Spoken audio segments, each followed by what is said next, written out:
Puji Tuhan, selamat sore Bapak Ibu Saudara-saudari. Bersyukur pada Tuhan kita boleh kembali bersama bersekutu naikkan puji sembah kita kepada Tuhan. Kita mau siapkan hati kita mau mulai ibadah kita sore hari ini. Saya undang bangkit berdiri. Kita naikkan pujian, ku percaya mukjizat.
Jimmy untuk doa pembuka.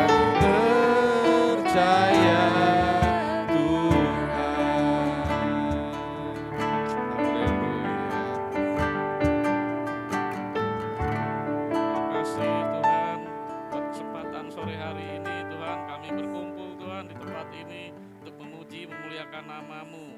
Tuhan Yesus, Kau tibakan bagi saudara-saudari kami Tuhan, jemaat PDI, tibakan dengan keselamatan dari Tuhan Yesus Kristus.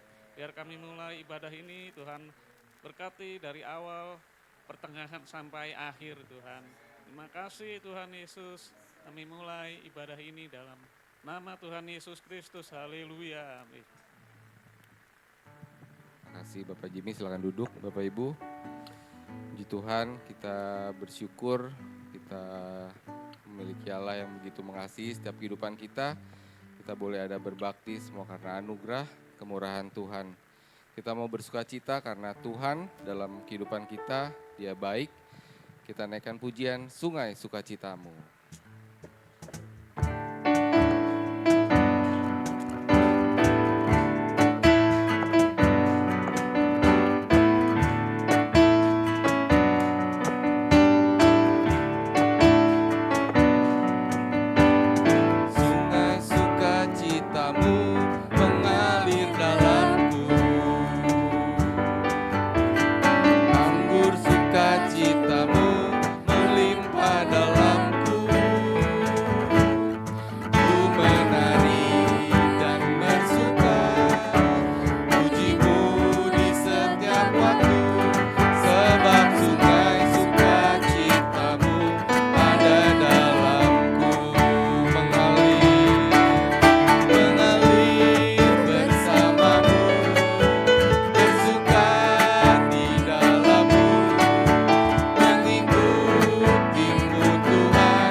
Bersukacita dalam melayani Tuhan.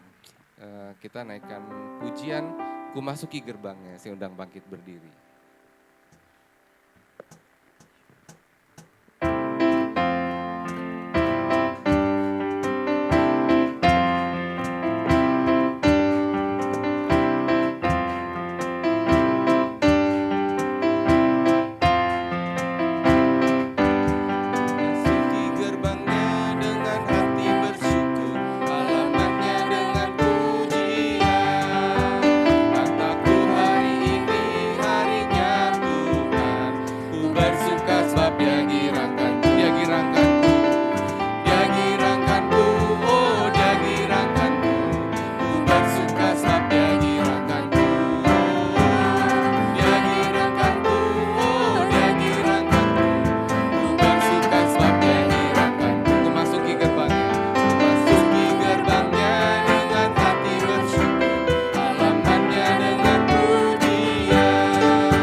kita naikkan pujian, terima sukacita surga. Haleluya.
Surga nyata penuhi kehidupan kita Bapak Ibu. Amin. Kita harus imani pujian sekalipun mustahil bunga bakung berkembang di padang. Itu janji firman Tuhan dalam kehidupan kita. Kalau saya cari bunga bakung tumbuhnya di pegunungan ya. Tapi pujian firman bunga bakung berkembang di padang itu Tuhan yang kerjakan, Tuhan yang mampukan, Tuhan yang memberikan hal yang tidak mungkin kita pikirkan, Tuhan yang sediakan. Kita mau terima kebenaran firman Tuhan, kita naikkan pujian Yesus kau terindah. Saya undang bangkit berdiri. Haleluya.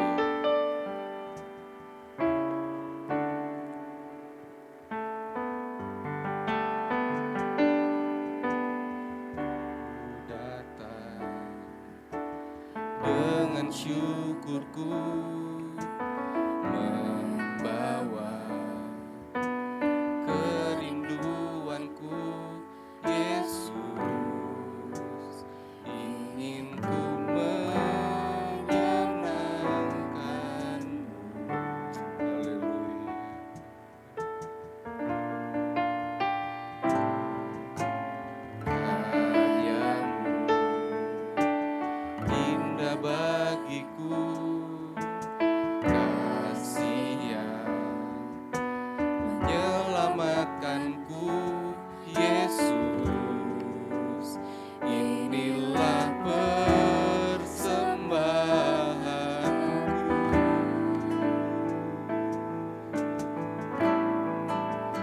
Ku membawa hatiku, hanya Engkau di hidupku. Yesusku, Kau terindah, selamanya ku menyembahmu. Ku membawa hidupku, amin.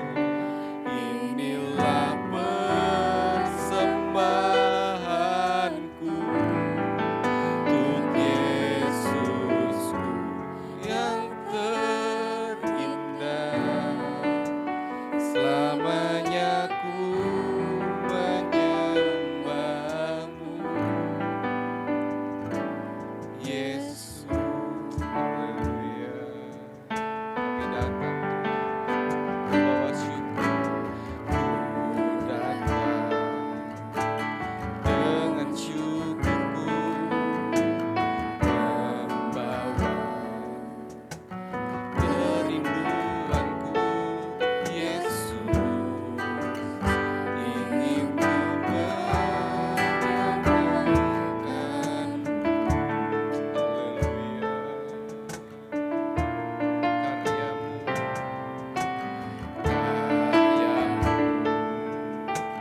indah bagiku, kasih-Nya, terima kasih, menyelamatkanku. Yesus, inilah persembahanku, membawa hatiku,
rasa rindu.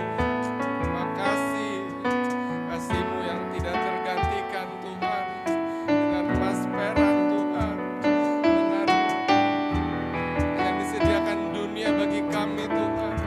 Biar kasih-Mu yang utama dalam hidup kami, menguasai setiap hati kami, menguasai setiap pikiran kami Tuhan. Terima kasih, biar ini datang dari lubuk hati kami, jadi kerinduan kami Tuhan.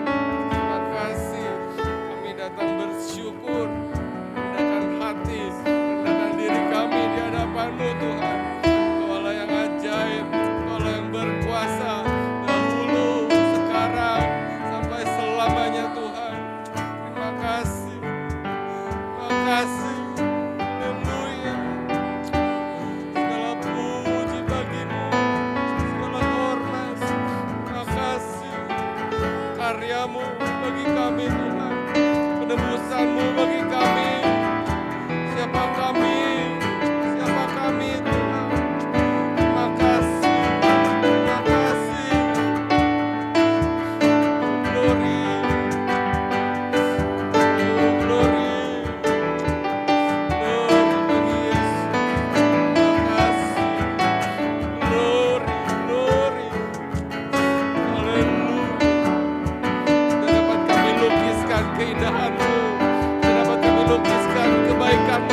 dalam hidup kami Tuhan.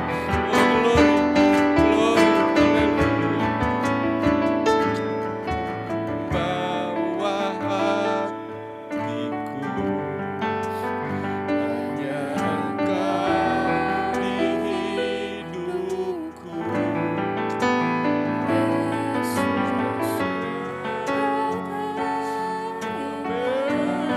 Haleluya, haleluya, haleluya. Glory, lawan setiap kami Tuhan. Penuhi hati kami dengan kasih-Mu. Penuhi hati kami dengan cinta-Mu. Haleluya, haleluya, haleluya, haleluya. Terima kasih Roh Kudus. Aku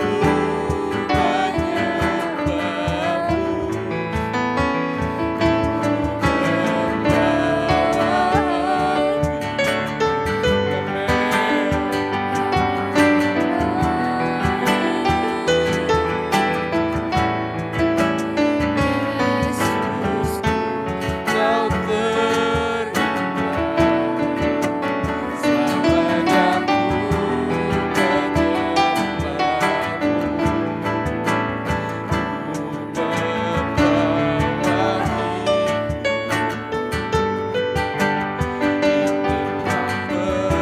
persembahanku. Yesus yang terindah, selamanya ku menyembahmu. Untuk Yesus Kau terindah, selamanya ku menyembahmu. Untuk Yesus yang terindah,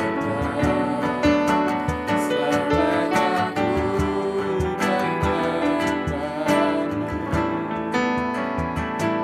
Yesus. Nanti saudari Yosefin masuk ngobrol. Kita bersatu dalam doa Tuhan Yesus. Terima kasih Tuhan Yesus untuk perkumpulan yang indah pada hari ini Tuhan Yesus. Kami percaya Tuhan Engkau telah hadir di tengah-tengah kami Tuhan Yesus. Terlebih Kau telah hadir di hati kami Tuhan Yesus. Kiranya apa yang keluar dari lidah mulut kami Tuhan Yesus, puji-pujian dan penghormatan dapat menyenangkan hati-Mu Tuhan Yesus, dapat berbau harum di hadapan-Mu Tuhan Yesus. Tuhan, sebentar kami akan mendengarkan sebagian dari firman-Mu Tuhan Yesus. Tuhan yang siapkan setiap hati kami Tuhan Yesus menjadi tanah hati yang subur Tuhan Yesus, agar dapat ditanami dengan benih firman-Mu Tuhan Yesus. Kau juga berkati hamba-Mu yang akan memberitakan firman-Mu Tuhan Yesus. Biar apa yang keluar dari mulut beliau Tuhan Yesus adalah yang daripada-Mu Tuhan Yesus. Kami menyerahkan sisa ibadah kami ke dalam tangan-Mu, biar terjadi sesuai dengan kehendak-Mu Tuhan Yesus. Inilah doa kami yang jujur dan sempurna, kami alaskan dalam tangan pengasihan-Mu. Haleluya, amin. Terima kasih, silakan duduk.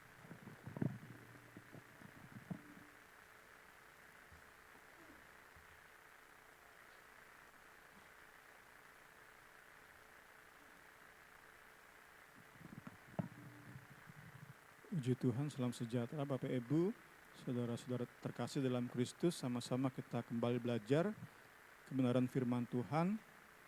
Sama-sama kita perhatikan, sama-sama kita renungkan kebenaran firman Tuhan, supaya meski dalam kesederhanaan kita, keterbatasan saya, tetapi sama-sama kita bisa terima berkat dari firman dan Roh Kudus. Puji Tuhan, kita masuk ke bagian kelima dari berkat adopsi rohani. Tentu memang bicara tentang kita diadopsi, kita bisa melihat dalam berbagai sudut pandang, biar itu lebih dan lebih lagi membuat kita kagum akan berkat rohani yang Allah berikan kepada kita di dalam Kristus. Kita tentu mulai dengan pendahuluan. Buatlah mereka mengerti dan yakin akan semua hal baik yang sudah Engkau sediakan bagi kami yang sudah Engkau panggil untuk menjadi anak-anak-Mu. Efesus 1, 17, 19 itu mencatat pokok-pokok doa Paulus bagi jemaat Efesus. Salah satunya adalah agar jemaat mengerti besarnya nilai, betapa berharganya semua berkat rohani. Jadi kita mau punya mindset, punya fokus hidup ini lebih dan lebih lagi kepada berkat rohani. Karena itulah yang Alkitab bicarakan, itulah yang diberikan kepada gereja. Tentu kalau kita mau mengukur perkenanan Allah atas hidup kita berdasarkan berkat jasmani, seperti yang dilakukan oleh atau diajarkan oleh teologi kemakmuran, tentu kita akan bingung sendiri. Mengapa? Karena kita tahu bersama saat kita baca search di Google 10 orang terkaya di dunia, maka kita bisa lihat nggak ada orang yang benar-benar takut akan Tuhan di 10 besar orang terkaya di dunia. Paling banyak atau paling kaya adalah Elon Musk. Mungkin KTP-nya Kristen, tetapi apakah dia cinta Tuhan? Nggak jelas. Karena itu fokus kita adalah berkat rohani. Paulus berdoa supaya jemaat Efesus mengerti, meyakini besarnya nilai berkat sorgawi. Jauh lebih besar, jauh lebih berharga daripada berkat jasmani. Kita percaya Allah Bapa pelihara kita dengan berkat jasmani. Tetapi yang menjadi fokus kita adalah berkat rohani. Berkat rohani tersebut Paulus daftarkan di Efesus 1 ayat 4 sampai 13. Diawali dengan ayat 3 yang berkata seperti ini. Terpujilah Allah dan Bapa Tuhan kita Yesus Kristus yang dalam Kristus telah mengaruniakan kepada kita segala berkat rohani di dalam bolanya Yesus. Kemarin si Eno dengar Zoom Bible Study bedah buku Efesus, saya gunakan istilah bola. Terus nggak lama setelah Bible Study, si Eno nelpon Rini ya. Dia penasaran bola, kok ada bola di dalam istilah yang saya gunakan. Bola itu seperti spare.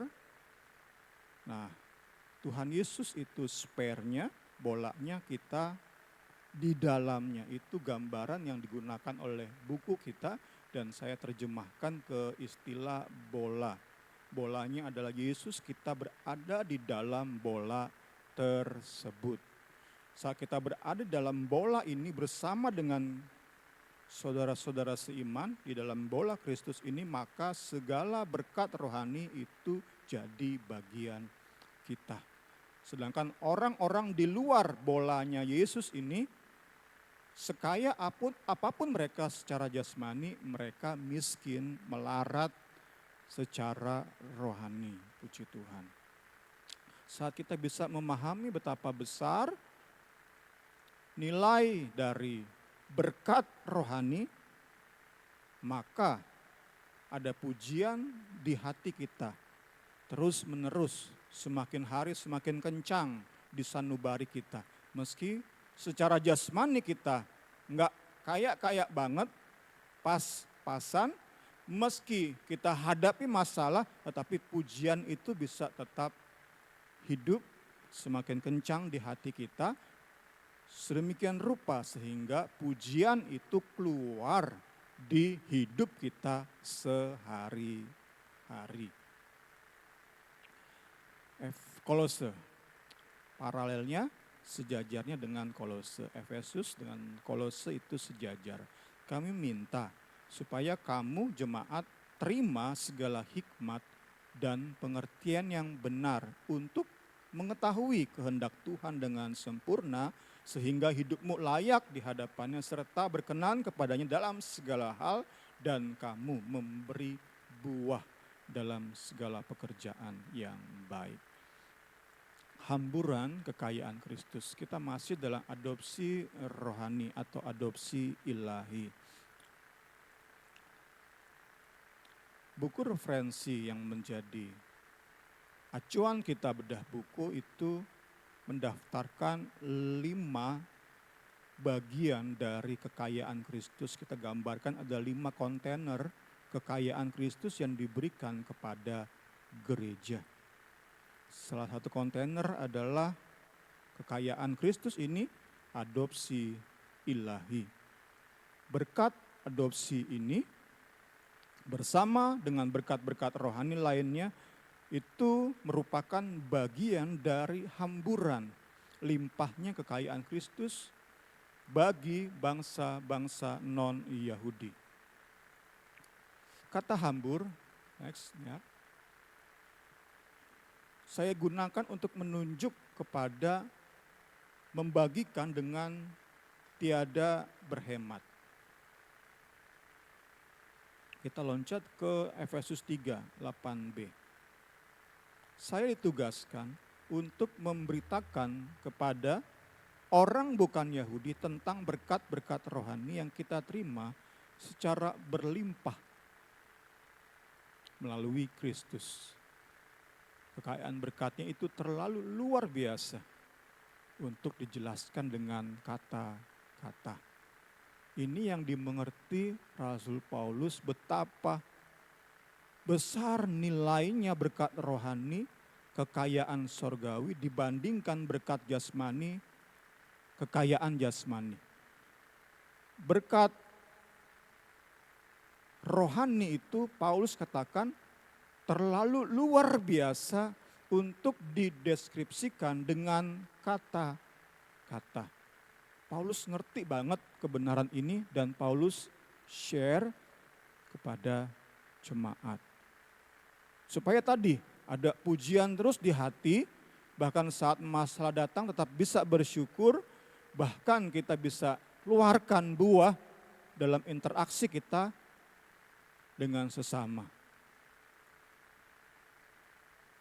Melalui pemberitaan Injil, Paulus membagikan dengan tak berhemat. Inilah menghamburkan kekayaan Kristus yang tak terselami itu. Nah, kepada bangsa-bangsa yang secara jasmani bukan anak-anak Abraham, bukan keturunan Abraham. Ini yang kita belajar di bedah buku kemarin. Kabar baik tentang keselamatan di dalam Kristus ini sebelumnya merupakan rahasia yang Allah sembunyikan di dalam pikirannya selama berabad-abad dari generasi ke generasi.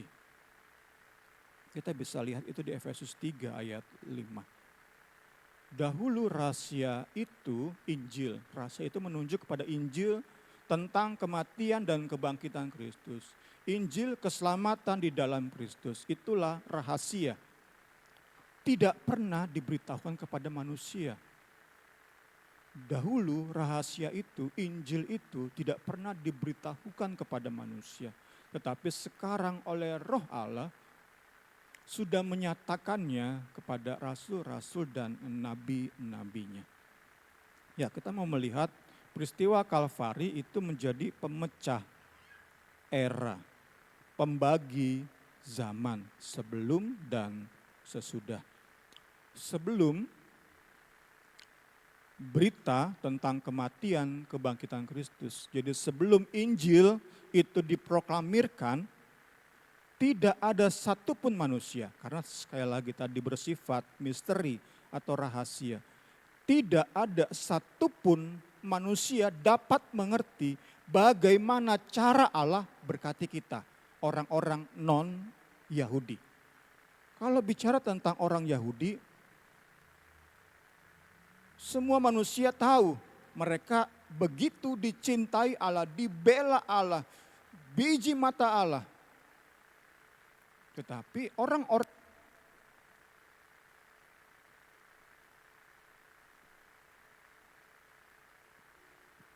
kita Yes. Tetapi bagi orang-orang di luar Yahudi, gak kebayang bagaimana aku bisa tadi nikmati 5 kontainer kekayaan Allah melalui Kristus. Gak terbayangkan bagaimana cara orang bukan Yahudi terima berkat dari Allah, itu intinya. Sebelum Injil disingkapkan, gak lagi jadi misteri. Jadi selama berabad-abad yang umat manusia mengerti berkat ilahi bagi orang bukan Yahudi itu gak lebih dari remah-remah bagi anjing yang berada di bawah meja makan anak-anak Abraham. Tentu kita sudah kenal istilah ini dari kisah perempuan bangsa Siro-Fenisia, bangsa bukan Yahudi. Perempuan ini memohon kepada Yesus untuk mengusir setan itu dari anaknya. Lalu Yesus berkata kepadanya, biarlah anak-anak kenyang dulu, bangsa Israel, bangsa Yahudi, orang Yahudi kenyang dulu, sebab tidak patut mengambil roti yang disediakan bagi anak-anak dan melemparkannya kepada anjing. Tetapi perempuan itu menjawab, benar Tuhan. Tetapi anjing yang di bawah meja itu juga makan remah-remah yang dijatuhkan anak-anak. Perempuan ini ingin bilang kesembuhan bagi anak, pengusiran setan bagi anak yang bagi setan yang menguasai anak saya itu bagai remah-remah yang jatuh dari rotinya bangsa Yahudi. Jadi sekali lagi, sebelum Injil diberitakan, sebelum karya Kalvari sebagai pemecah era, pembagi zaman, yang manusia mengerti, yang bangsa Yahudi pahami, yang bangsa bukan Yahudi terima dengan legowo, mereka makan roti, kami makan sisa-sisa hamburan mereka. Mereka makan, ada remah-remah, kami yang terima. Kemarin kami makan McD sama nih bocah-bocah ya, Heno dan Kaleb. Kemudian saya kan makan kalau ayam kremes-kremes kan jatuh ya, kalau kita kriuk gitu kan. Nah itu Heno bilang, papami makannya sembarang berantakan karena di meja saya ada remah-remah. Ya itulah gambarannya. Ayam McD yang enak, yang bergizi itu mungkin ya. Pokoknya yang begitu menggiurkan ini dibandingkan dengan sedikit remah-remah kremes dari ayam McD. Itulah gambaran dari berkat bagi bangsa Yahudi dengan berkat bagi bangsa non-Yahudi. Jadi sekali lagi, sebelum Injil diberitakan, orang bukan Yahudi paham banget jatah gue remah-remah. Dan bagi si perempuan Siro-Fenisia adalah kelepasan dari kuasa setan bagi anaknya. Karena itu memang menjadi lucu dan ironi, ada orang-orang yang membanggakan, yang sangat bangga, betapa bangga saat ia bisa ngusir setan, bisa sembuhin penyakit. Padahal itu remah-remah, sama aja seperti ngebangga-banggain remah-remah bagi anjing. Lucu dan ironi. Next, sebelum peristiwa Kalvari, kekayaan belum ya Niar, coba sebelumnya ada. Kekayaan Allah sepenuh itu hanya untuk keturunan Abraham secara jasmani. Hanya orang Yahudi yang dapat menjadi anak-anak Allah, yang bisa terima berkat adopsi ilahi dan menjadi pewaris dari kekayaan Allah. saat meninggal nikmati segala kelimpahan surga. Itu hanya bisa dinikmati oleh orang Yahudi sebelum peristiwa Kalvari. Jadi sekali lagi, Kalvari itu menjadi pemecah era, pembagi zaman sebelum dan sesudah. Sebelum Kalvari, kita semua non-Yahudi, bukan Yahudi, kita ini hanya penikmat remah-remahnya roti bangsa Yahudi, kekayaan bangsa Yahudi, berkat-berkat rohani, perkenanan Allah atas bangsa Yahudi. Kita hanya terima remah-remah. Tetapi setelah Kalvari, setelah Injil diberitakan khususnya oleh Paulus kepada bangsa bukan Yahudi, kita ternyata sama, setara dengan bangsa Yahudi. Setelah peristiwa Kalvari, melalui pelayanan para rasul dan nabi-nabi, seluruh bangsa non-Yahudi dapat menerima berkat adopsi ilahi. Sekarang kita semua bisa menjadi anak-anak Allah, bisa menjadi pewaris kerajaan Allah. Ini poin pertama, termasuk dalam pendahuluan, untuk kita mengerti betapa berharganya, bernilainya berkat-berkat rohani. Sedemikian besar kekayaan Kristus sehingga eksorsisme, pengusiran setan itu hanya remah-remah. Hanya orang-orang bodoh yang membanggakan aku bisa ngusir setan. Karena dibandingkan dengan kekayaan Kristus yang gak terbatas, ini yang terlalu luar biasa untuk dideskripsikan dengan kata-kata. Sembuh penyakit, usir setan itu hanya remah. Karena itu saat kita bisa memahami berkat rohani yang kita terima saat lahir baru, meski kita sakit, gak akan menghalangi karena kita sudah terima terlalu besar. Berkontainer-kontainer kekayaan rohani. Banyak kali kita gak mengerti sehingga sakit sedikit aja keluhannya banyak banget. Masalah sedikit aja keluhannya bisa menutup kelimpahan berkat yang sesungguhnya sudah menjadi bagian kita. Bisa meniadakan syukur kita atas kelimpahan berbagai kontainer yang kita terima di dalam Kristus. Karena itu lewat Paulus, lewat surat Efesus, lewat khotbah kita, seri khotbah kita mau menghilangkan itu. Fokus yang salah itu kita mau hilangkan sama-sama. Saling mendoakan, saling menasihati sehingga kita bisa menghilangkan fokus yang salah tersebut. Fokus kita adalah berkat rohani melalui Kristus. Itu fokus hidup kita. Sehingga seperti seorang pelari, ada saat pelari mungkin udah cedera nih. Lututnya sakit, tetapi karena fokusnya adalah juara, fokusnya adalah finish, ini gak terlalu berasa. Demikianlah dalam kita menjalani kekristenan. Saat fokus kita adalah kepastian berkat rohani yang sudah menjadi bagian kita. Ada sakit jasmani, ada masalah-masalah yang harus kita hadapi. Tetapi kita dibuat setengah baal karena begitu fokus pada tujuan. Itu yang menjadi kerinduan dari seri khotbah ini. Itu menjadi kerinduan Paulus saat tulis surat Efesus. Kiranya itu menjadi bagian kita. Kerinduan itu dipenuhi oleh hidup kita di persekutuan doa Injil ini.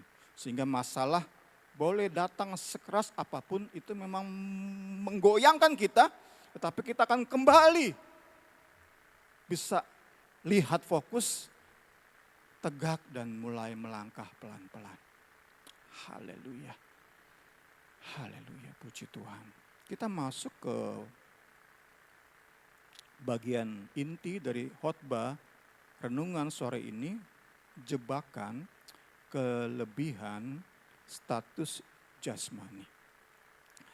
Jadi kita lihat setelah peristiwa Kalvari, setelah pemecah era tadi, saat semua bangsa dapat menerima berkat adopsi ilahi, nah justru orang Yahudi yang punya kelebihan secara jasmani itu, kelebihan tersebut, keunggulan status tersebut justru menjadi penghalang untuk mereka menjadi anak-anak Allah di dalam Kristus. Untuk mereka terima kekayaan Kristus.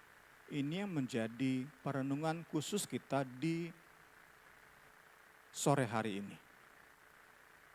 Mereka punya keunggulan jasmani. Keturunan Abraham punya Taurat, punya keturunan yang merupakan tokoh-tokoh iman di dalam perjanjian lama. Tetapi keunggulan tersebut, kelebihan tersebut justru kemudian menjadi penghalang. Ini kan yang menyedihkan. Ini yang ingin kita renungkan saat kita aplikasikan dalam hidup kita masing-masing. Puji Tuhan. Matius 3 ayat 9 menulis seperti ini. Dan janganlah mengira bahwa kamu dapat berkata dalam hatimu, Abraham adalah bapa kami.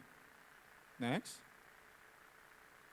Karena aku berkata kepadamu, Allah dapat menjadikan anak-anak bagi Abraham dari batu ini. Kita lihat kutipan dari Charles Ellicott. Biasa, jadi suatu kebiasaan bagi bangsa Yahudi untuk membanggakan status mereka sebagai keturunan Abraham. Mengapa? Karena status tersebut dan pengakuan di mulut Tuhan kami itu Esa, mereka yakin posisi mereka aman di surga. Jadi meski hidup mereka nggak menunjukkan buah-buah, ini yang Yohanes Pembaptis tunjukkan.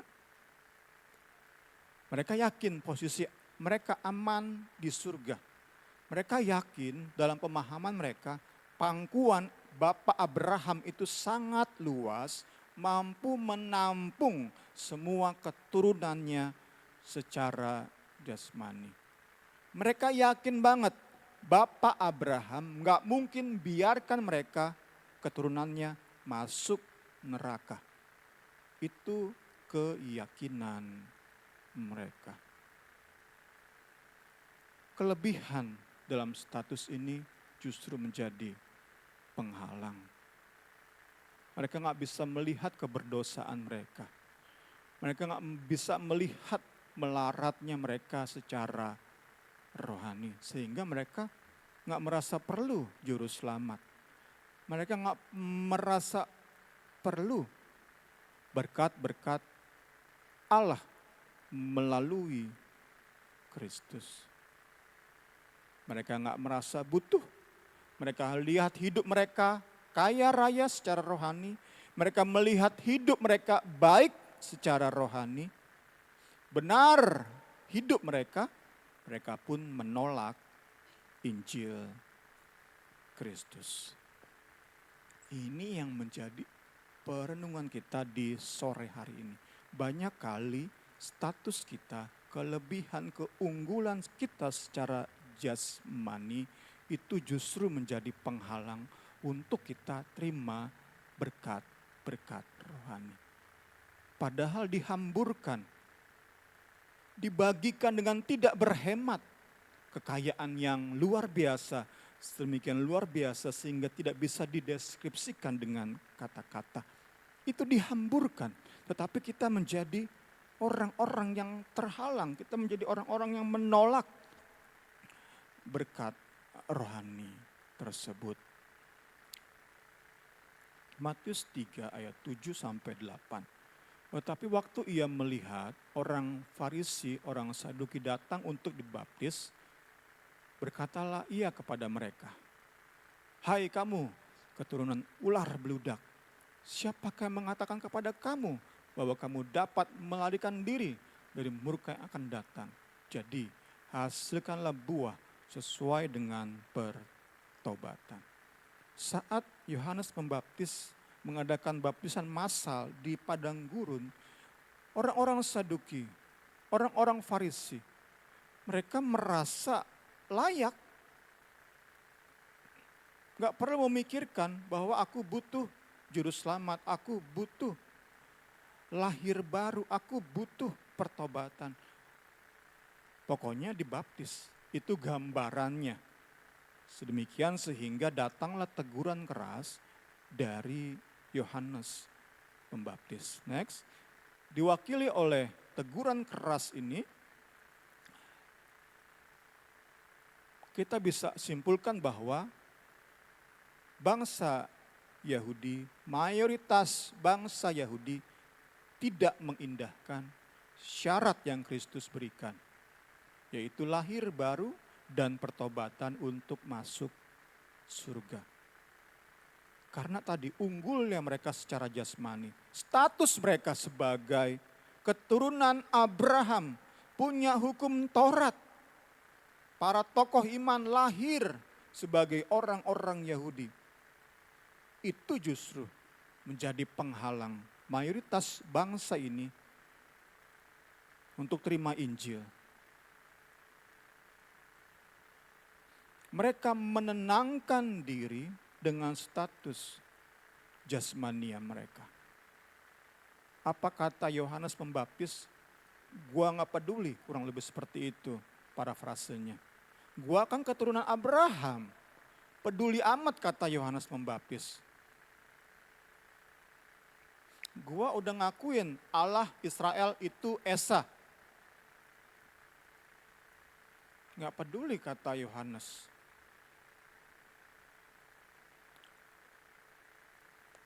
Mereka menolak Injil. Akibatnya,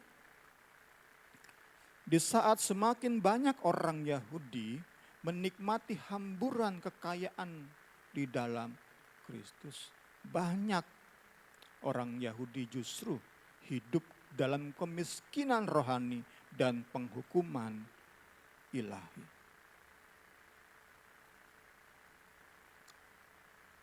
Ini yang kita lihat untuk menjadi pembahasan inti sehingga kita masuk berikutnya kepada aplikasi untuk menjadi bahan perenungan kita. Status sebagai anak orang saleh juga dapat menghalangi kita menerima Injil Kristus. Kita yang terlahir dididik oleh orang tua yang takut akan Tuhan perlu mewaspadai jebakan status jasmani semacam ini.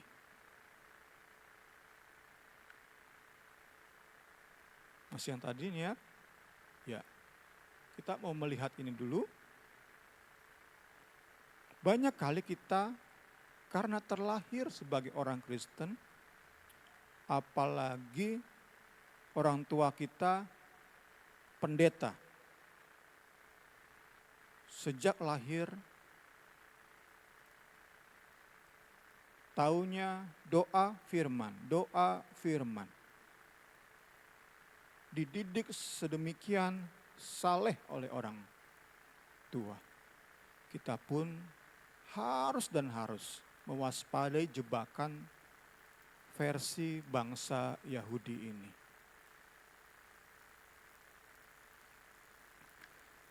Orang tua kita mungkin majelis gereja, setia melayani sampai matinya, setia melayani sampai sangat tua masih ke gereja, masih melayani. Kemudian kita merasa orang tua saya begitu baik, begitu setia, begitu mengasihi Tuhan. Maka pasti saya juga anak Allah. Ini jebakan yang perlu kita waspadai. Orang tua saya sangat suka memberi bagi pekerjaan Tuhan. bagi hamba-hamba Tuhan perintisan. Ya masa sih Tuhan nggak menganggap jasa orang tua saya dengan menyelamatkan saya? Sekali lagi, jebakan status atau keunggulan secara jasmani itu perlu kita waspadai sehingga kita nggak terjebak kepada dosa bangsa Yahudi. Merasa diri benar, layak, pantas masuk surga sehingga tolak Injil. Tolak minta pengampunan dosa ke Kristus. Tolak Kristus menjadi Tuhan di hidup ini. Tolak menyerahkan hidup kepada Kristus yang telah mati di Kalvari. Karena apa? Karena merasa diri pantas masuk surga. Benar, cukup baik. Tadi ya, papa mama saya pelayan, pendeta. Papa mama saya donatur. Apalagi kemudian jika kita ini dibungkus dengan tampilan agamawi sebagai seorang Kristen. Kita rutin ibadah, kita rajin melayani, etika kita baik, perkataan kita sopan dan ramah. Karena memang sejak lahir dididik sedemikian rupa. Bahkan pengetahuan firman kita mumpuni, bisa berdebat dengan orang lain. Lahir dengan status anak orang saleh, tampilannya sangat-sangat tanda kutip Kristen. Sekali lagi, itu sungguh dan sungguh bisa menjadi penghambat untuk kita merasa sangat berdosa sehingga butuh juru selamat, untuk membuat kita merasa sangat miskin sehingga butuh kekayaan Kristus. Kita nggak mau terjebak, kita nggak mau terjebak kepada status atau kelebihan semacam itu. Next, demikian pula dengan kita yang terpengaruh oleh etika sosial era postmodern, era posmo. Kita nggak mau membiarkan keluhuran moral dan etika menghalangi kita untuk menyadari vitalnya syarat menjadi manusia baru di dalam Kristus untuk masuk surga.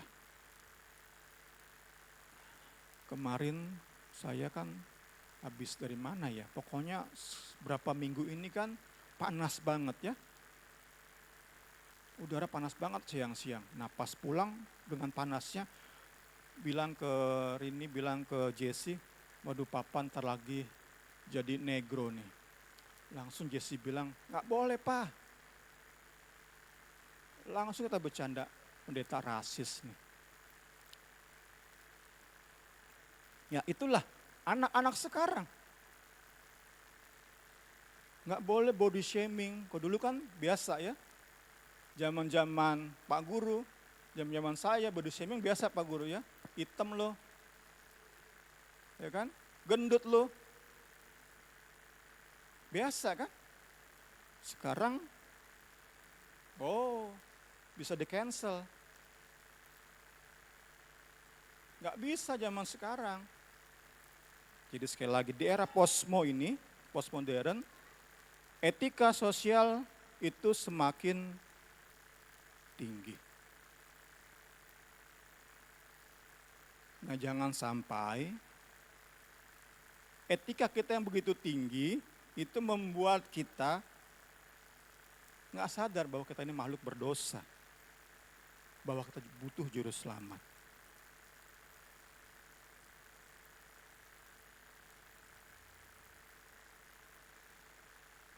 Kemudian pas di mobil sama nih si bocah-bocah, kami ngomong tentang apa ya, bahasa kasar, bahasa nggak sopan. Nah bagi orang-orang Beijing, Rini istri saya, kata berak, tai itu biasa. Maaf Bapak Ibu ya. Tapi bagi kaum bangsawan, apa? BAB, BAK.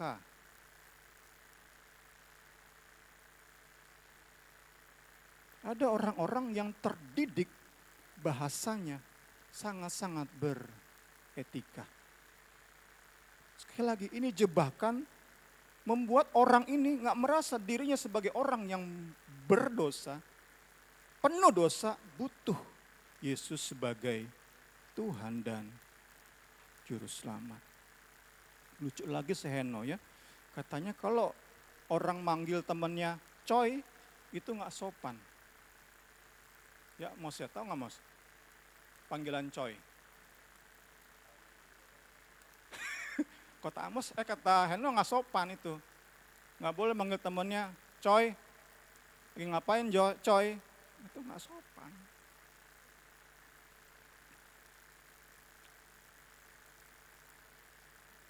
Itulah etika posmo. Etika sosial zaman posmo. Yang jika kita mau selidiki lebih dalam, sedikit aja kita tahu sama berdosanya orang-orang Gen Z, Z Alpha dengan kita. Orang-orang yang melakukan body shaming di zaman dulu. Sama berdosanya. Contoh atau bukti nyatanya apa?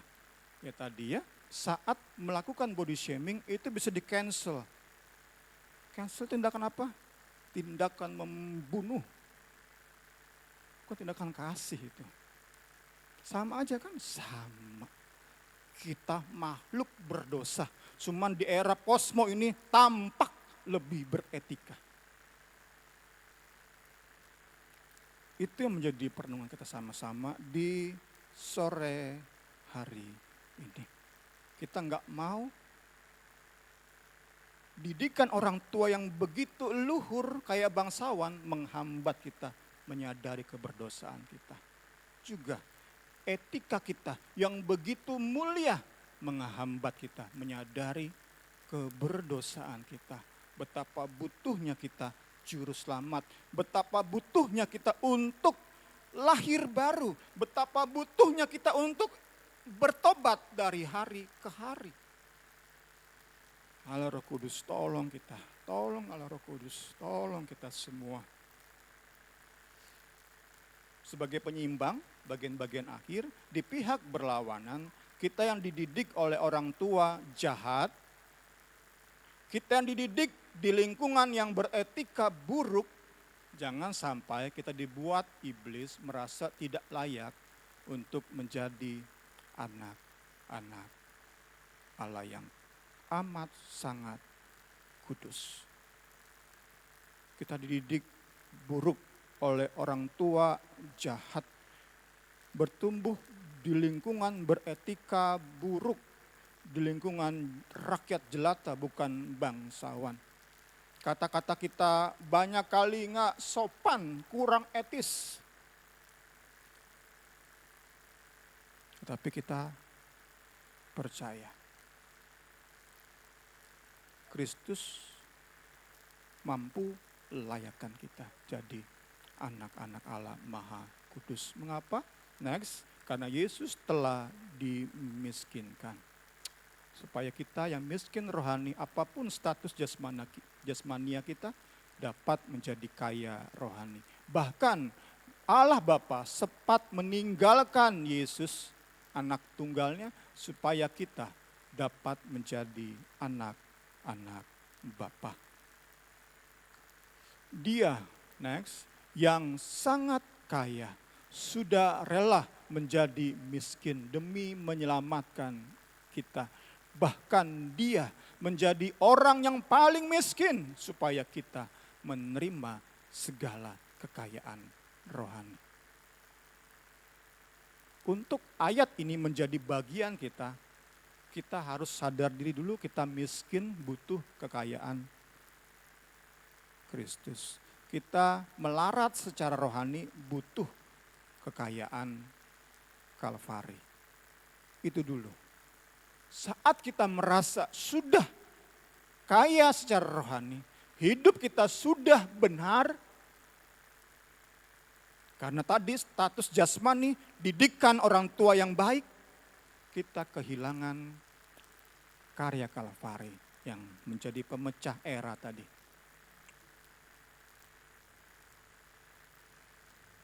Satu ayat lagi, kira-kira jam 3 berserulah Yesus dengan suara nyaring. Eli, Eli lama sabachthani, artinya Allahku, Allahku, mengapa engkau meninggalkan aku. Di detik ini, di momen ini, Bapa meninggalkan anaknya yang gak mengenal salah, yang gak mengenal dosa, tetapi harus menanggung dosa kita. Sehingga kita dibenarkan, kita bisa menjadi anak-anak Allah. Syaratnya tadi, kita sadar, kita dilahirkan sebagai manusia lama yang butuh manusia baru.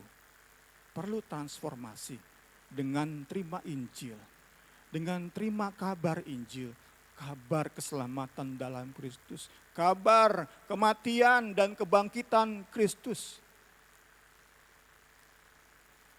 Kita memberi hidup kita bagi Dia. Kita menyerahkan seluruh hidup kita bagi Dia. Oleh karya Kalvari.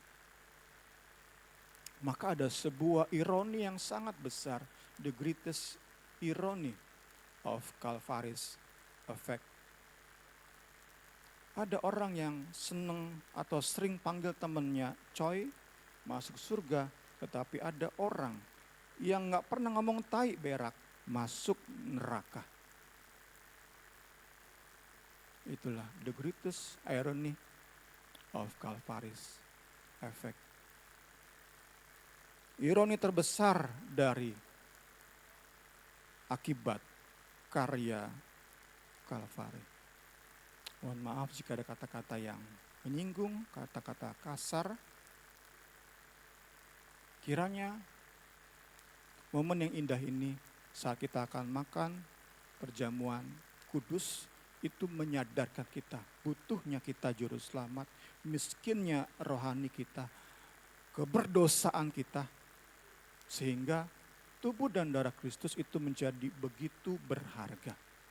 Karena lewat kematian Kristuslah kita diperkaya. Lewat kematian Kristuslah kita yang bukan keturunan Abraham bisa menjadi anak-anak Allah dan menerima segala warisan Allah.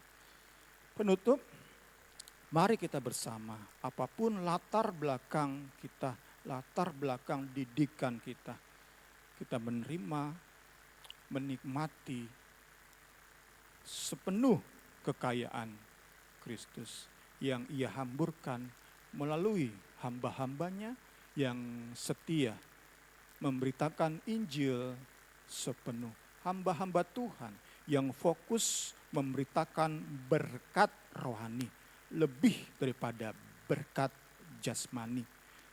Yang memberitakan salib lebih daripada eksorsisme dan kesembuhan ilahi.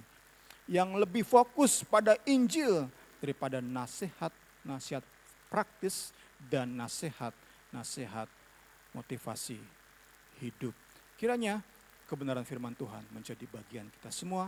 Allah Roh Kudus menolong kita di sore hari ini. Kita mau responi dengan sama-sama kita menyanyikan itu pujian. Dengan hati yang bersyukur, give thanks, kita akan sama-sama siapkan diri untuk bersekutu dengan tubuh dan darah Kristus.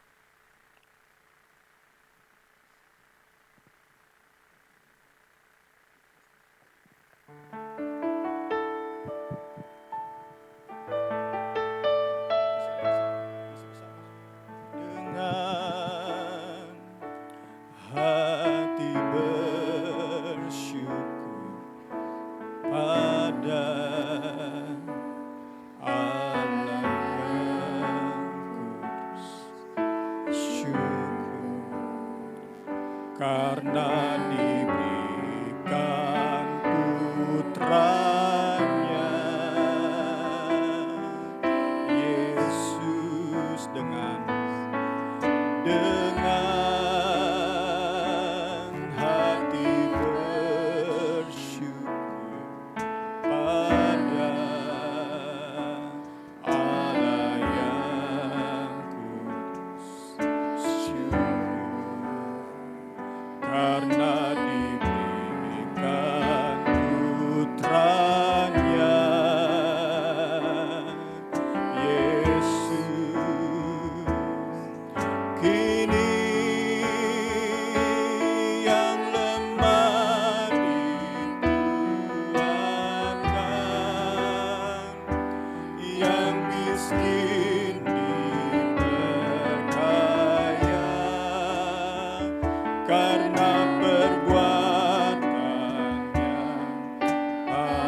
kasih Tuhan. Tuhan Yesus, ini yang lemah dikuat. Terima kasih. Oh, haleluya. Yang pada kita syukur. Sekali lagi dengan hati bersyukur. Dengan hati bersyukur pada Allah yang syukur karena diberikan putranya Yesus. Dengan hati bersyukur, dengan hati bersyukur pada Allah yang syukur karena diberikan putranya Yesus. Terima kasih. Kini yang lemah dikuatkan, yang miskin diperkaya karena perbuatannya. Haleluya, haleluya. Kini yang lemah dikuatkan, dia miskin. Haleluya.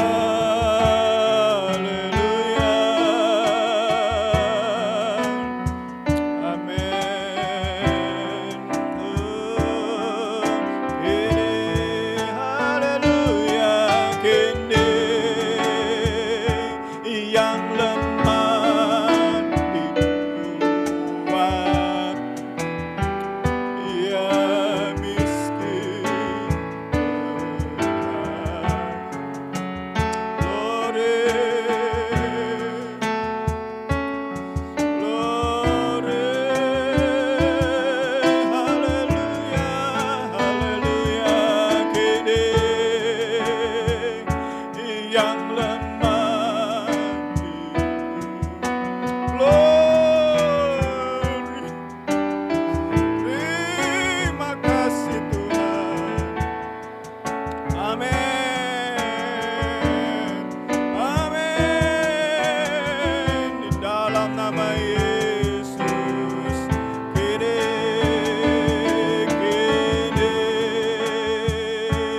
yang lemah amin. Amin. Haleluya, haleluya, haleluya. Glory, glory, glory, glory, glory. Amin, amin, amin. Kini yang lemah dikuat. Amin.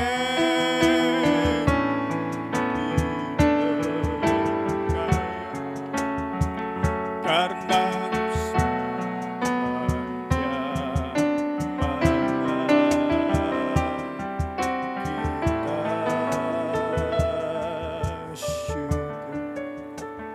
kami datang Tuhan sore hari ini Tuhan dengan menyadari keberdosaan kami. Kami datang dengan menyadari betapa butuhnya kami akan kekayaan Kristus. Kami miskin, kami melarat Tuhan. Kami berdosa, kami lemah Tuhan. Kami datang dengan kondisi hati merendahkan diri di hadapan-Mu, butuh Engkau. butuh kekayaan-Mu, butuh kekuatan-Mu, butuh pengampunan-Mu. Haleluya, haleluya. Tidak ada yang lebih benar Tuhan di antara kami sore hari ini. Kami sama-sama orang berdosa yang butuh juru selamat. Kami sama-sama orang yang harus bertobat dari hari ke hari. Kami butuh Engkau Yesus.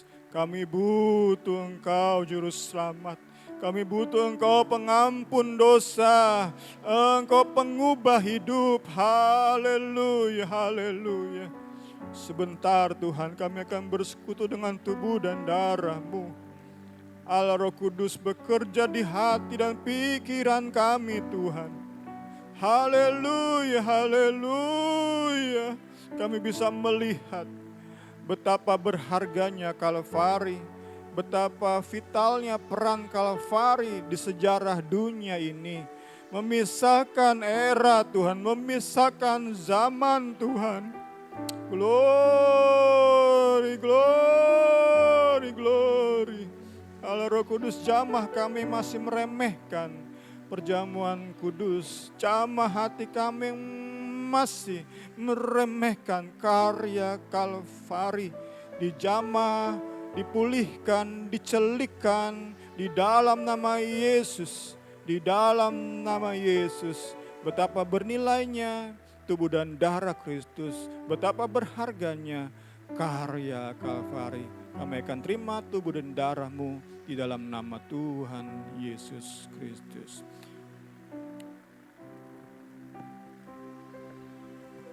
Haleluya. Kini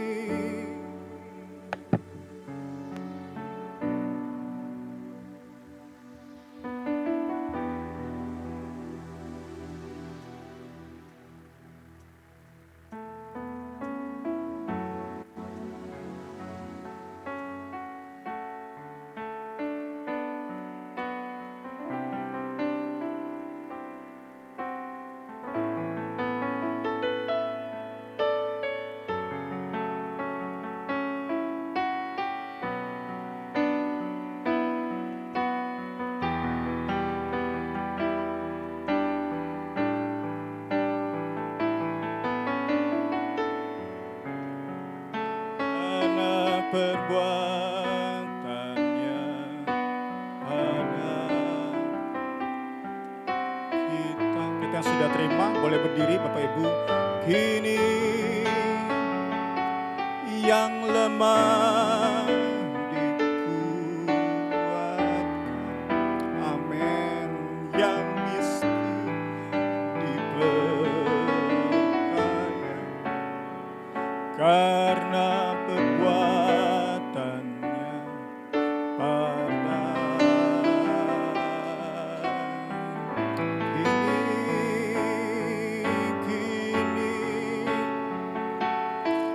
haleluya,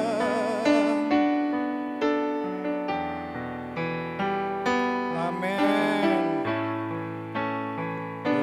Berkaya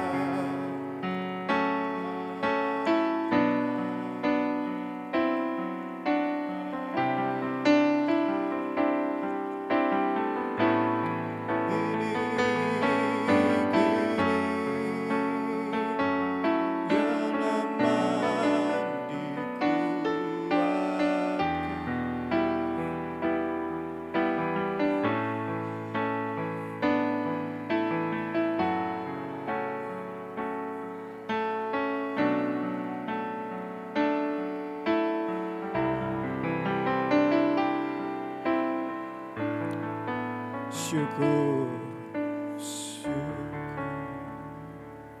Sebab apa yang telah kuteruskan kepadamu, telah aku terima dari Tuhan, yaitu bahwa Tuhan Yesus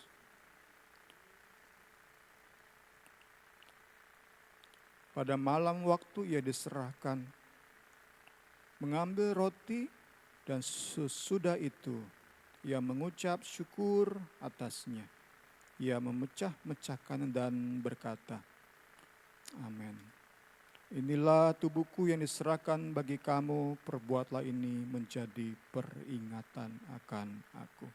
Kita makan tubuh Kristus dengan ucapan syukur di dalam nama Tuhan Yesus Kristus.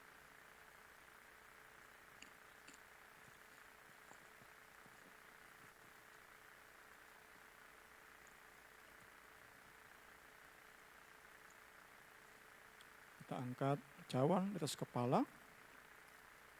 Demikian juga ia mengambil cawan sesudah makan lalu berkata, cawan ini adalah perjanjian baru yang dimeteraikan oleh darahku. Perbuatlah ini setiap kali kamu meminumnya menjadi peringatan akan aku. Sebab setiap kali kamu makan roti ini dan minum cawan ini, kamu memberitakan kematian Tuhan sampai ia datang. Kita minum darah Kristus di dalam nama Tuhan Yesus Kristus. Haleluya. Kita bersyukur pada Tuhan. Nanti saudari Niar tolong pimpin dalam doa.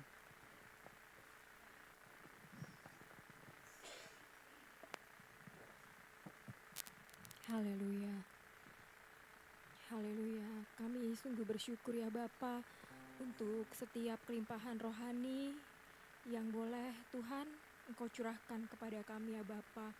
Sungguh ya Bapa, besar mulia dahsyat ya Bapa, kasih-Mu ya Bapa, perkenanan-Mu ya Bapa, cinta-Mu ya Bapa kepada kami ya Bapa. Engkau yang terus Tuhan Yesus mengajarkan kami untuk mengerti betapa dalamnya, herannya, tingginya ya Tuhan Yesus segala kelimpahan yang Kau berikan kepada kami ya Bapa. Kami tidak mau ya Tuhan, kami terus menerus pada pikiran-pikiran yang sama, pengertian-pengertian yang sama ya Bapa. Tapi kami mau terus diubahkan ya Tuhan Yesus. Kami percaya Tuhan, darah-Mu di Kalvari Tuhan mengadakan mukjizat-mukjizat kepada kami. Mukjizat untuk mengubah kami ya Bapa, mukjizat untuk memahami, mengerti ya Bapa, apa yang menjadi kehendak-Mu dalam hidup kami ya Bapa. Terima kasih Tuhan Yesus, terima kasih. Kami sudah menikmati darah dan tubuh-Mu ya Bapa. Kami percaya memberikan kekuatan yang baru, terutama ya Tuhan Yesus memperbaharui roh dalam hidup kami, dalam tubuh kami ya Bapa.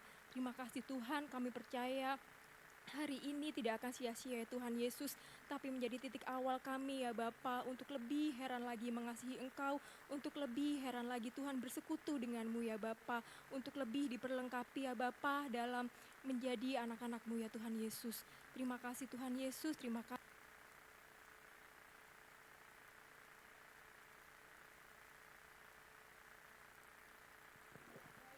Tuhan yang tolong dalam setiap pemberian kami ya Bapa, Tuhan yang tolong agar semuanya boleh kami lakukan dari hati kami yang paling tulus ya Bapa, besar kecilnya Tuhan saja, Tuhan Yesus yang berkenan, kiranya boleh memberkati pekerjaan di tempat ini ya Tuhan Yesus. Terima kasih ya Tuhan, kami juga mau melanjutkan sebagian dari ibadah pada sore hari ini, Tuhan yang memberkati sampai akhirnya nanti. Terima kasih ya Tuhan Yesus, kami sudah berdoa hanya dalam nama Tuhan Yesus Kristus. Haleluya, amin.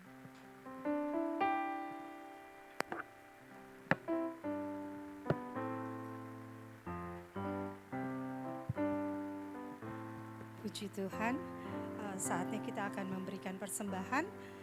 Kita akan naikkan lagu Sungai Sukacita.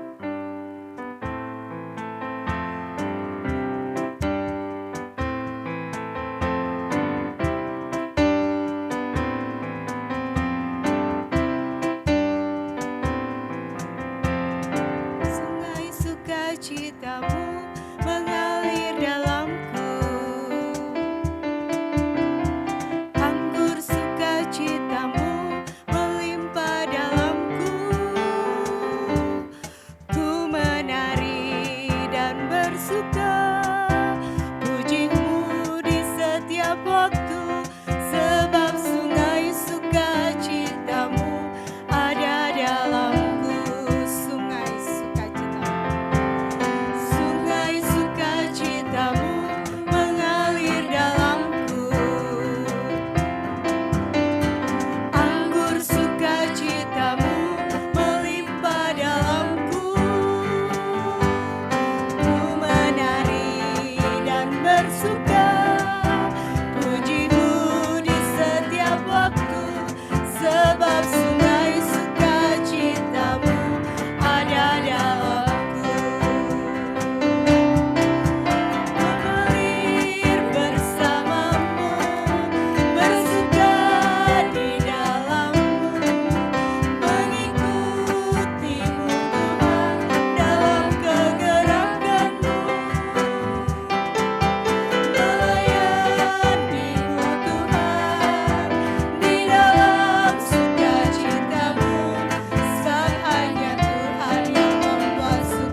pujian ini karena benar hanya sukacita dari Tuhan yang membuat kita ada damai sejahtera, kita merasakan sukacita itu benar-benar ada dalam kehidupan kita. Kita boleh belajar apa yang kita terima dari Tuhan, sukacita itu, damai sejahtera itu kita boleh aplikasikan dalam kehidupan kita hingga orang kanan kiri kita itu bisa merasakan gitu ya. Biar apa yang kita kerjakan itu hanya untuk kemuliaan Tuhan. Puji Tuhan. Terima kasih untuk persembahannya dan berkat milik Tuhan yang sudah diberikan untuk pekerjaan Tuhan di tempat ini, biar terus boleh diberkati. Kita sudah tahu ya kalau kita memberi itu karena kita sudah diberkati Tuhan. Puji Tuhan. Pengumuman minggu ini tidak ada doa puasa karena doa puasa di tempat ini setiap Rabu kedua dan Rabu keempat. Jadi besok itu masih Rabu pertama, jadi tidak ada doa puasa. Tetap ada Zoom aja hari Selasa dan Jumat dan ibadah hari Minggu di tempat ini jam 5 sore. Kita akan tutup ibadah kita saat sore hari ini. Saya undang bangkit berdiri. Kita akan nyanyikan lagu lagi dengan hati bersyukur.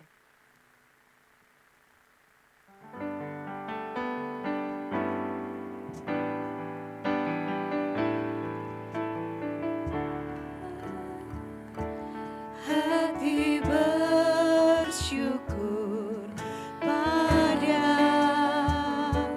Allah yang kudus, syukur karena diberikan putranya Yesus. Dengan hati bersyukur, dengan hati bersyukur pada Allah yang kudus, syukur karena diberikan putranya Yesus. Kini yang lemah dikuatkan, yang miskin diberdaya, kesempatannya pada kita.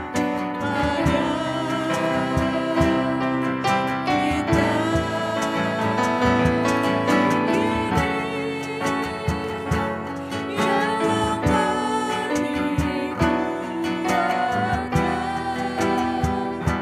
yang miskin diberdaya, karena perbuatannya pada kita kini. Yang lemah dikuatkan, yang miskin diberdaya, karena perbuatannya yang miskin diberdaya,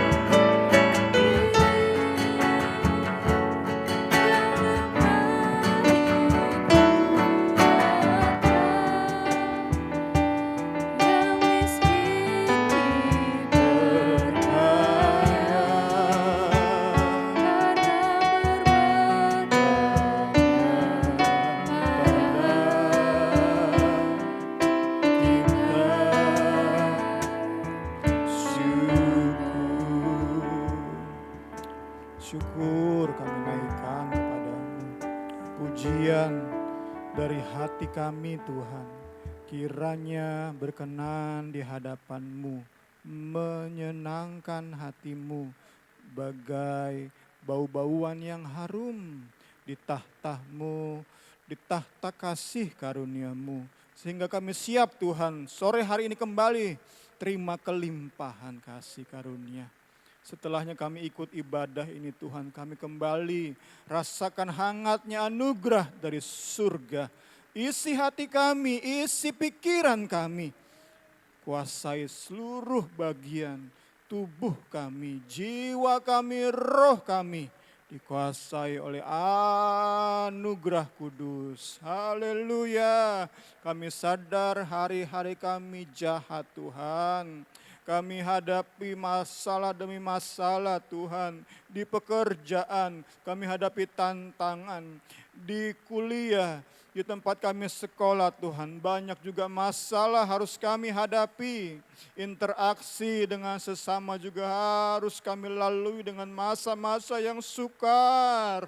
Tetapi kami percaya anugerah-Mu memampukan kami. Anugerah-Mu yang membuat kami tetap tegak berdiri.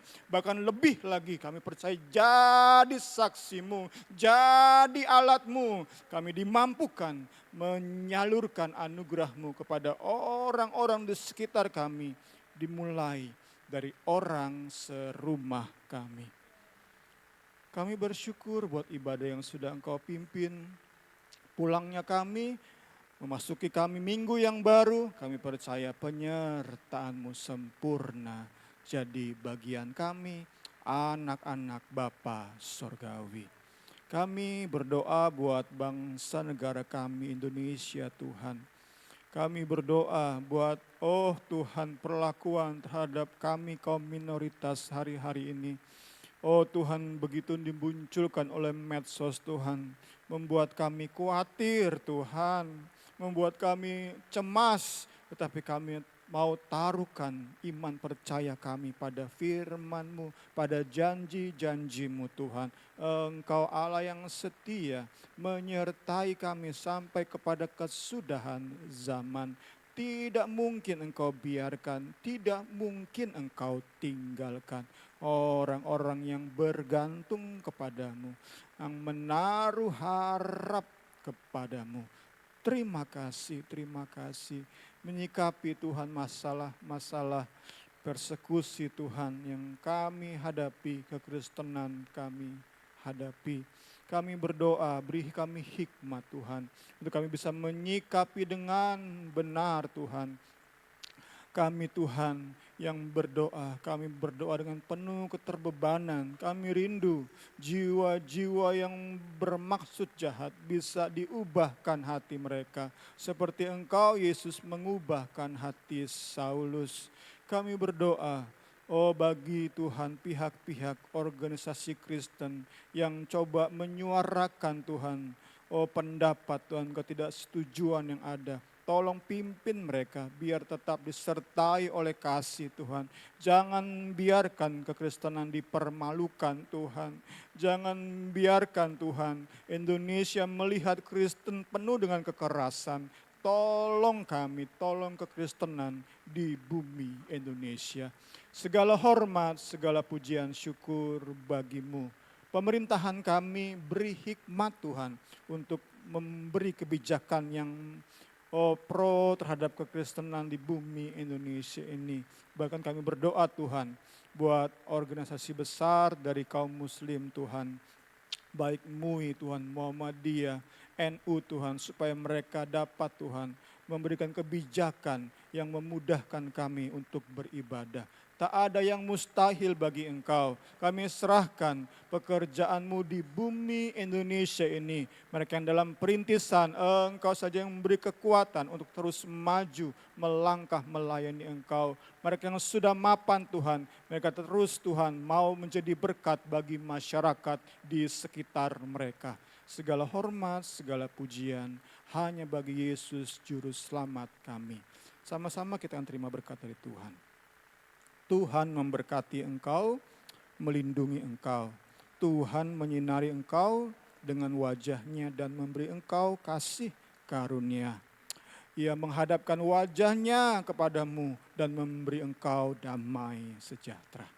Berkat Allah Bapa, kasih sayang Yesus Kristus, persekutuan Allah Roh Kudus menjadi bagian kita semua hari ini, esok, sampai selama-lamanya. Di dalam nama Tuhan Yesus Kristus. Haleluya. Amin. Selamat sore. Tuhan Yesus berkati kita semua.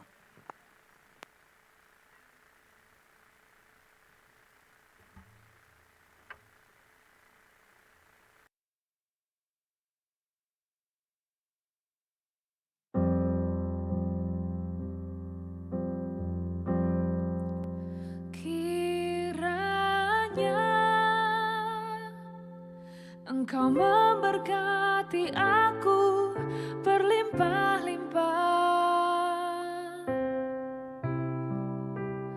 dan memperluas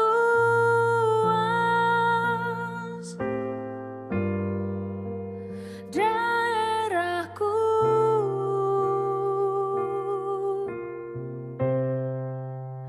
dan kiranya tangan-Mu menyertai aku dan melindungi aku daripada malapetaka, sehingga kesakitan tidak menimpa aku.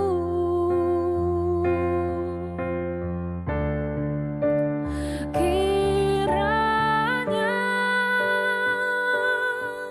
Engkau memberkati aku berlimpah-limpah dan memperluas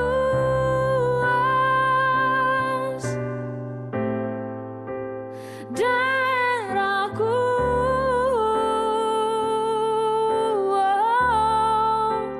dan kiranya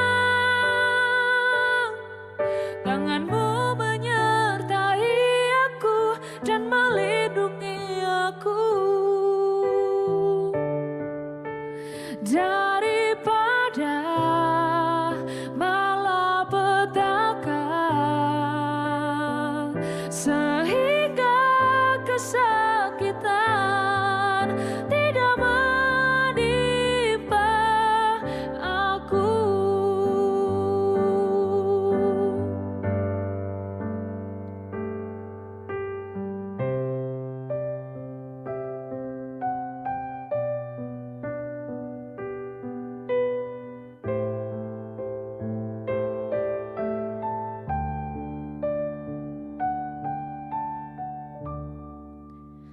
Kiranya Engkau memberkati aku berlimpah-limpah dan memperluas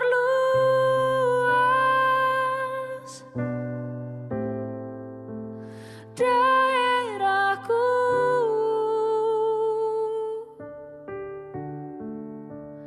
dan kiranya tangan-Mu menyertai aku dan melindungi aku daripada malapetaka, sehingga